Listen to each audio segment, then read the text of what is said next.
আসসালামু আলাইকুম ওয়া রাহমাতুল্লাহি ওয়া বারাকাতুহু। আমাদের এর আগে পড়া হয়ে গিয়েছে খ পর্যন্ত। তো আজকে আমরা পড়বো ইনশাআল্লাহ তাআলা দাল জাল র জা। অন্য রূপের গুলো যে অক্ষরগুলো আমরা পড়েছি সেই অক্ষরগুলো কিভাবে অন্য অক্ষরের সঙ্গে জুড়ে বা মিলে হচ্ছে দাল অন্য রূপে, দাল অন্য রূপে, দাল অন্য রূপে, র অন্য রূপে, জা অন্য রূপে। এই যে অক্ষরগুলো আছে এর সাথে অন্য অক্ষর অন্য রূপে কিভাবে মেশে আর কি বা কিভাবে মিলে সেগুলো ইনশাআল্লাহ তাআলা আমরা আজকে শিখব। যেমন দাল, দাল অন্য রূপে এর সাথে মানে এই অক্ষরটার সাথে যদি বা যুক্ত হয় তাহলে আমাদের কিভাবে আসবে আর কি সেটা একটু আমরা দেখে নিই। দাল এবং বা এই অক্ষরের সাথে যদি একসঙ্গে মিলে যায় তাহলে আমরা আমাদের সামনে এরকম ভাবে আসবে, বায়ের অন্য রূপে আসবে এবং ডালের, দাল এই অক্ষরের অন্য রূপে আসবে। দাল এবং বা এই যে অক্ষর দুটি আছে একসঙ্গে মিললে আর কি ঠিক এই রকম আসবে, বা দাল। এরপরে আসবে আমাদের দাল, দাল এবং র,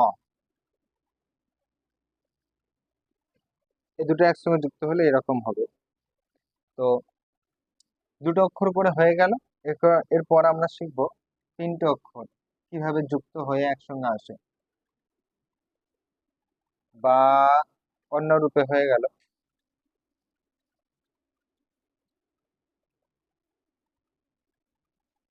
দাল অন্য রূপে,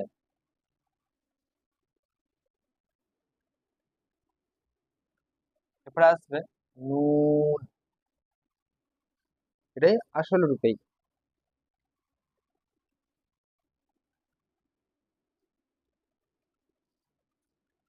বা অন্য রূপে,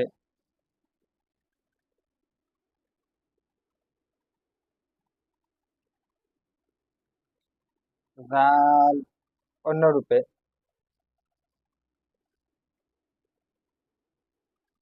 লাম আসল রূপে।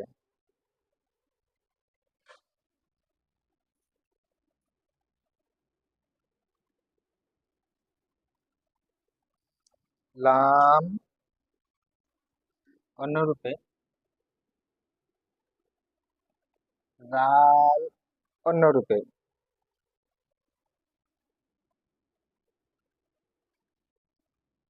দাল এবং জাল অন্য রূপে কিছু উদাহরণ হলো। এরপর আমরা শিখবো র, র এবং সিন, র আর সিন একসঙ্গে যুক্ত হলে হয়ে যাবে। এখানে দেখি সিন অন্য রূপে,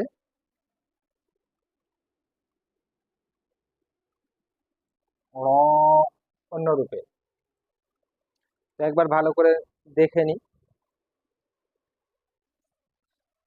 দাল, দাল অন্য রূপে, র অন্য রূপে, জা অন্য রূপে। এই যে দুটি অক্ষর আছে, এই চারটি অক্ষর আছে, এগুলো যুক্ত অক্ষর যখন হবে আর কি তখন কেমন ভাবে আকৃতি আসবে সেটা আমাদের শেখার আছে। যেমন দেখুন দাল আসল রূপে আছে, বা আসল রূপে, দাল এবং বা যুক্ত হয়ে হয়ে যাবে বা দাল, বা দাল, দাল র, বা দাল নুন। তিনটে কিন্তু একই সিন সঙ্গে আছে। বা, দাল, নুন, বা, দা, দাল, এটা জাল মুক্তা আছে। জাল, লাম, বা, জাল, লাম, লাম, জাল, লাম, জাল, র, সিন, র, সিন, এই দুটো অক্ষর একসঙ্গে যুক্ত হলে এরকম ভাবে আসবে। সিন, র, সিন, র। তো আজকে এই পর্যন্তই। আগামীতে ইনশাআল্লাহ তাআলা আরো নতুন কিছু ভিডিও নিয়ে আসবো।